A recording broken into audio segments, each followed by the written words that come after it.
Като цяло медитирането е един от най-яките навици, които можеш да направиш. И искам да ти го докажа с това видео, понеже на мен изключително много ми помогна това, че медитирам. Изключително много. И искам също и за тебе. И първо ще разкажа моята история с медитирането, да усетиш малко пътя, по който съм изминал, за да ти кажа тези неща. Медитирам от вече 2 години. Имам към 100-200 часа медитиране, че не е повече. Нещо такова. И първоначално, когато почнах медитирането, почнах тренирането и почнах като цялото му усъвършенстване. Той беше един от първите навици, които правих. Видях го, нали, от ютубъра Хамза и толкова много просто ми помогна медитирането за като цяло всичко. Даде ми толкова много повече яснота към нещата. Обаче не беше качествено. Преди медитирах не хубаво. Аз по повече пъти заспивах. Медитирах по 5, 6, 7 минути, 10 минути преди даскал, обаче заспивах повечето. Не усещах хубавите резултати за медитирането. Не го правях като хората. Може би последните 4 месеца медитирам като хората, нали, малко разбрах за истинското медитиране какво представлява и реших да го приложа. И наистина усетих много по-големи резултати така. Нали, естествено има и ефекта на натрупването, който, нали, каза, че всичко, нали, правиш нещо, изведнъж скача. Нали, обаче мисля, че важи повече за това, че го правих качествено, това, че го правих като хората, а не преди както заспивах. И да, първо ще започна какво не е медитирането. Първо трябва да разбереш какво не е медитирането, за да не можеш да направиш грешките, които аз направих. Аз преди си мислех, че е нещо пасивно, че някакво стоиш на едно място и си щастлив. И си в някаква еуфория, някакви такива неща и света, че се продължа по такова, някакви такива почти. Обаче не е така. Медитирането е много по-активен процес от нещо супер пасивно, което може да заспиш на него, както аз правих. Не мога аз даже да се обясня. За цяла една година, докато съм медитирал, аз съм бил в някакво полусънно състояние. И нищо чудно, че не ми е помогнало толкова много. Какво още не е медитирането? Не е лесно. Повечето хора си мислят, че е лесно, както и аз си мисля, обаче не е. То е тренировка за мозъка ти. Как ще кажа в следващата точка. И също не е гей. Как съм си написал така в скрипта. Да медитираш не е гей. Трябва да разбиш представата за да свързваш някаква... аз имах много бегла представа, че свързвах хипитата с гей, с медитиране, понеже, нали, имаш така малка представа, някаква много бегла представа за това, обаче ако ти стане ясно какво точно е, ще разбереш, че не е тотално. За да не го мислиш за гей, сега ще обясня какво точно е медитирането и да ти премахна цялата бегла представа за това, че свързваш медитирането с някакви хипита, които ни правят нищо с живота си, които са малко по-скини, нали, такива по-женствени, нали, свързани с природата и такива неща, както повечето хора си мислят, както и аз си мислях. Какво е медитирането? Третата точка. То е тренировка за концентрация и яснота. Какво имам предвид? В буквалния смисъл как си тренираш мускулите, така си тренираш и мозъка. Като правиш нещо повече, ставаш по-добър в него. Това е, може би, най-яката концепция, която може да си мисли за нея. Каквото правиш, ставаш по-добър в него. Колкото по-специфично е това нещо, което правиш, толкова по-добър ставаш в това специфично нещо. И сега да разберем какво е медитирането. Малко смених екрана и ще обясня самата идея за медитирането. То е точно е този цикъл. Първо се фокусира върху нещо. Някакъв дистракшън, нещо, което че отнема тази концентрация, което в повечето случаи, когато медитираш, е спомен или някоя мисъл, която, да кажем, си мислиш за нещо, примерно какво ще правиш след това.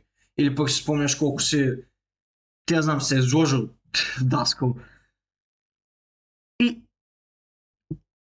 главната точка е ето и тук, която е много важна. Много важна е тази точка и тук. Между яснотата и между спомен мисъл. Понеже ако успееш да минеш към яснотата, ти получаваш една точка яснота. Получаваш едно повторение яснота. Демек си тренираш яснотата поради концепцията, че ако правиш нещо повече, ставаш по-добър в него. Ако проявяваш повече яснота, ставаш по-добър в яснотата. И идеята е, че спомена, след това като проявиш яснота, стигнеш яснотата.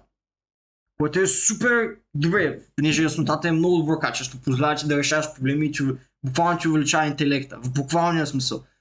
Буквално ти позволява да мислиш за неща, които хора с по-малка яснота просто нямат яснотата върху тях, те не могат да мислят. И ако получаваш буквално този мускул в мозъка ти, който е отговорен за яснотата, става по-голям и по-голям. И наистина е така. Има някакви проучвания, дето хората, които медитират често, мозъка им се увеличава, имат повече силово вещество в него. Буквално има и физически, не е само такова, нали, нещо супер, някаква бледа идея за, нали, може би ще им се подобри яснотата. Не, буквално мозъка им става по-голям. Буквалният смисъл става по-голям мозъка им. И предполагам, че са точно тези части отговорни за яснотата и фокуса. След това, когато имаш яснота, трябва да имаш и цел, която е да се върнеш към фокуса. Аз преди правих грешката, че нямах цел да се връщам към фокуса. И затова само стигах до тук. До точно тази точка. И не си тренирах самия фокус. Тренирах си яснотата, да, обаче не си тренирах самия фокус, който е, може би, правилният цикъл. Ако си представиш се едно човек, който прави partial reps, прави само горната част. Да, ще стане после, ще има по-големи бицепси, обаче не е цялата картинка. Няма да има, ако да кажем не спуска до долу за надвиванията, няма да има цялата хипертрофия, няма да има цялата мобилност, няма да е като цяло силен. Ще е силен само в един инч, няма да е силен в цялото. И идеята ми е, че ако стигаш само до тук, тренираш само горната част на набиранията. А когато отиваш до фокуса, която е началната точка, това е един кръговат, когато отиваш там, се едно спускаш додолу. Може да си го представиш нещо така като тренировки, понеже, нали, аналогията с фитнеса повечето хора или повечето джимбората ще разберат, понеже е много по-проста. И е трудно малко да обясняваш идеи свързани с мозъка само на мисли. Ако имаш, да кажем, някаква как да кажа, база на сравнение, да, точно база на сравнение с нещо, което разбираш добре, което е хипертрофията за мускули. Тренираш повече един мускул, той става по-голям и по-силен. Тренираш го по-силно, по-здраво повече, става по-голям, по-силен. И нали, повече зависи за какво го тренираш. Обаче е много трудно да се върнеш към фокуса. Е точно тази стрелка, ако просто нямаш целта да се върнеш към него, както аз преди правих. Аз преди просто си мислех, че трябва да съм наясно с това и това е всичко. Обаче целта е да се върнеш към фокуса, който най-често е да хъти. Ако учиш да медитираш, поне аз какво правя в последните 4-5 месеца, трябва да си с ясната нагласа и с ясната идея, окей, отивам за да се върна към фокуса ми. Не е просто някаква бледа идея за какво може да представлява медитирането. Имаш точна нагласа какво е. И точно е тая голяма червена бариера ще я преминеш много лесно, понеже си наясно каква ти е целта. И това ти е целта с медитирането. Не е само да имаш една точка яснота, искаш да имаш и една точка фокус. Което пак, ако можеш да се фокусираш на нещо, си по-умен, понеже ще можеш по-лесно да решаваш проблеми. Толкова интересно. Това е тотално различна тема, обаче интелекта на хората и какво представлява е просто толкова интересна тема. И буквално медитирането тренира точно тези двете главни неща.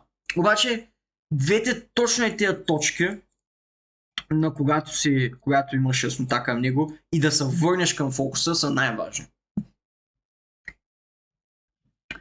И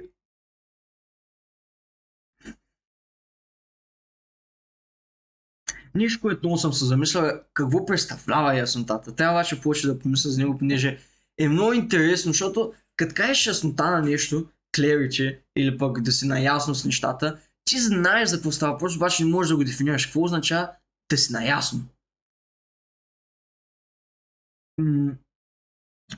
Обаче за медитирането яснотата става нещо пасивно.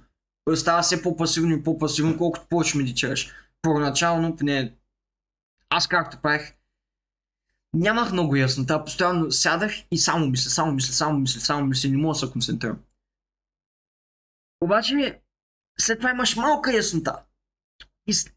И точно тази точка на малка яснота ти дава плюс едно повторение, плюс една точка хипертрофия на тази част от мозъка, която е отговорна за яснотата. И нали? И може да стигнеш само до тук, която е главната бариера, поне за мен беше главната бариера, обаче пак получаваш яснота и малко или много тази яснота става толкова много, че тази бариера, поне аз каквото осъзнах, е, че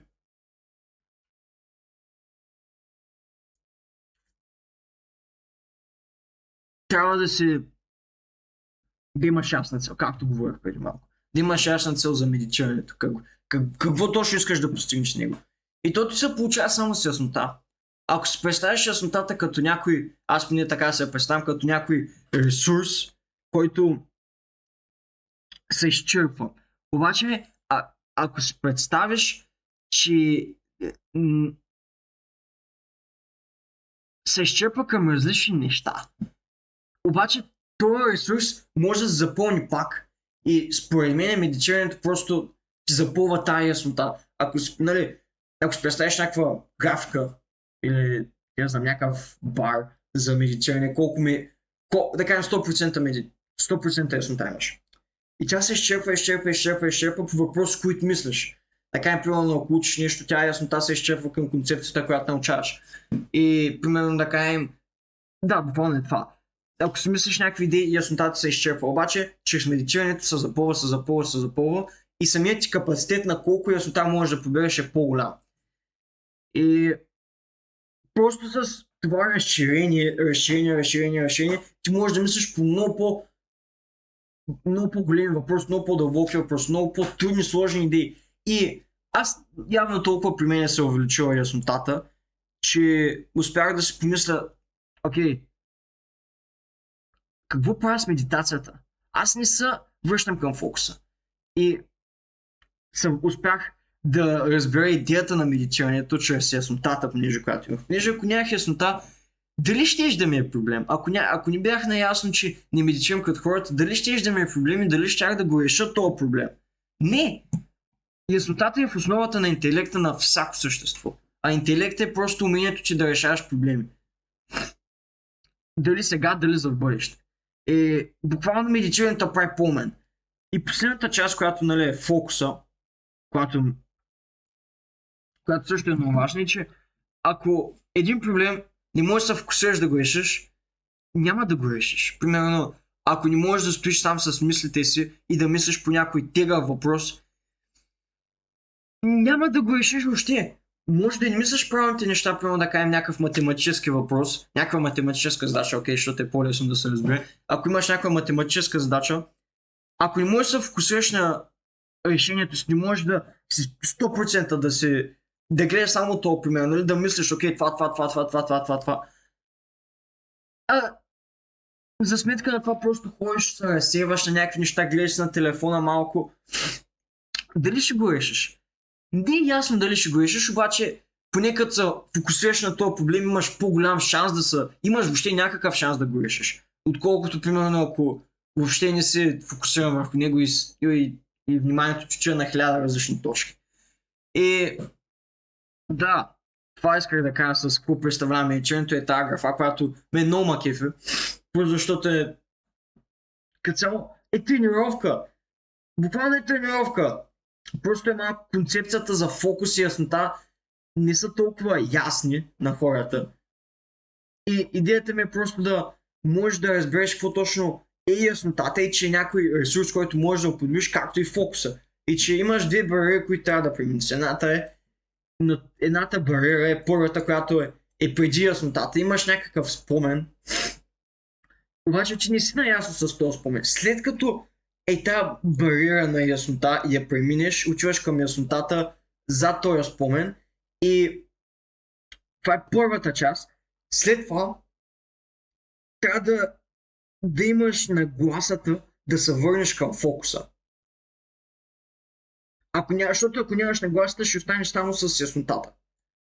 Ако пък имаш нагласата да се върнеш към фокуса и окей, както вече казах за 3-4 пъти, обаче искам просто да набия тази точка, понеже това година горе-долу ми отне да го осъзная. Връщаш се към шибания фокус.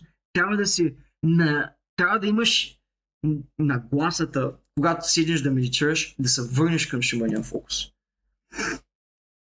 Защото ако я нямаш и въобще не си наясно, че можеш да се върнеш в фокуса, да не писам толкова много, няма да се върнеш.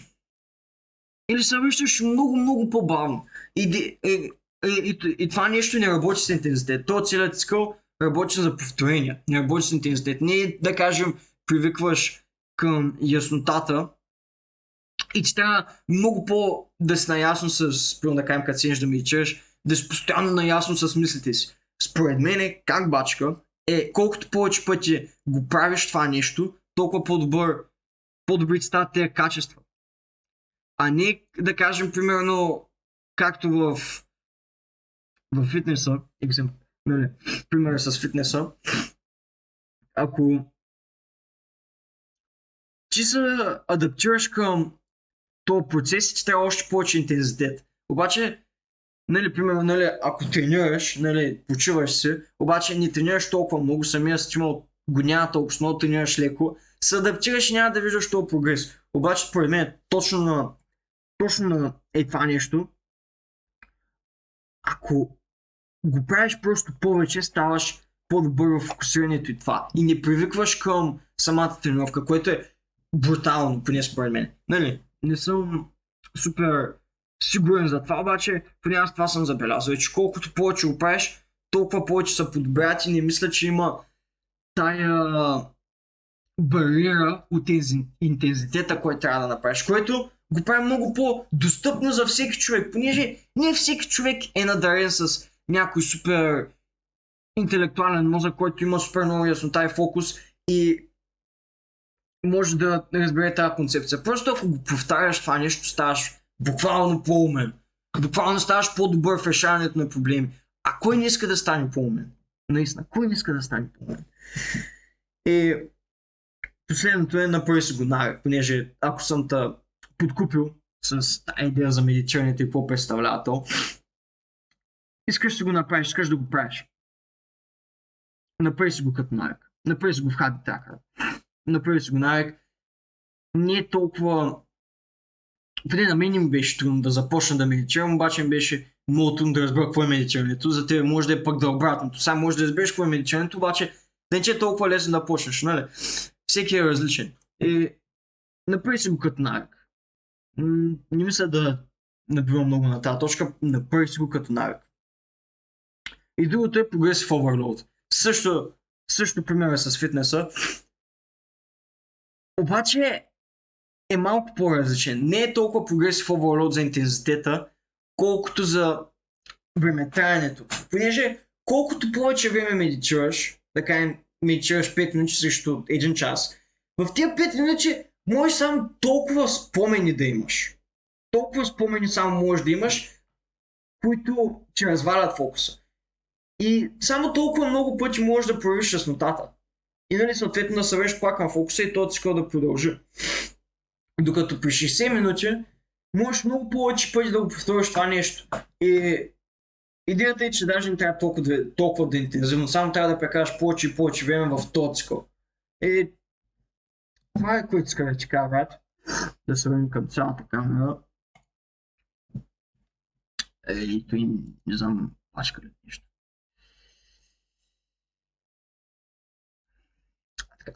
Да се върнем така. Това е което исках да ти кажа за медитирането и надявам се да почнеш да медитираш и да разбереш колко интересно е, че можеш да се тренираш интелекта. Много яка концепция, много яка идея, което дава просто контрол. тая идея според мен ти дава много контрол, че можеш да си тренираш интелекта. Да ставаш по-умен буквално с тренировки, не е нещо надарено. Нали, съответно има някакви граници, начална точка и такива, които нали, пак е главно генетика с обстоятелствата, които си израснал. Обаче, да, това е. Може да си тренираш интелекта, може да ставаш по-умен, когато си тренираш яснотата и фокуса, наред с други неща. Обаче на това се фокусирахме днеска. Чрез медитиране, разбра вече кръга на медитирането. Първо е фокуса, след това е самия спомен или някаква мисъл, нещо, което ти разваля самия фокус. Имаш една бариера, която е яснота, която става горе-долу натурално. Не е нещо, което имаш много контрол, поне в началото. Поне аз не съм запознат да имаш контрол или не съм. Може да имаш, не съм сигурен, обаче поне аз съм забелязал, че в началото става нещо натурално. След това има един период, който се връщаш, обаче за да се върнеш, трябва да имаш ясната идея, че искаш да се върнеш към фокуса си. Понеже ако я нямаш, ще останеш стъкнат в яснотата. Което не е лошо, обаче не получаваш целия кръг и правиш само с едно partial набиране. И когато имаш тая ясна идея, че искаш да се върнеш към фокуса, получаваш повече фокус.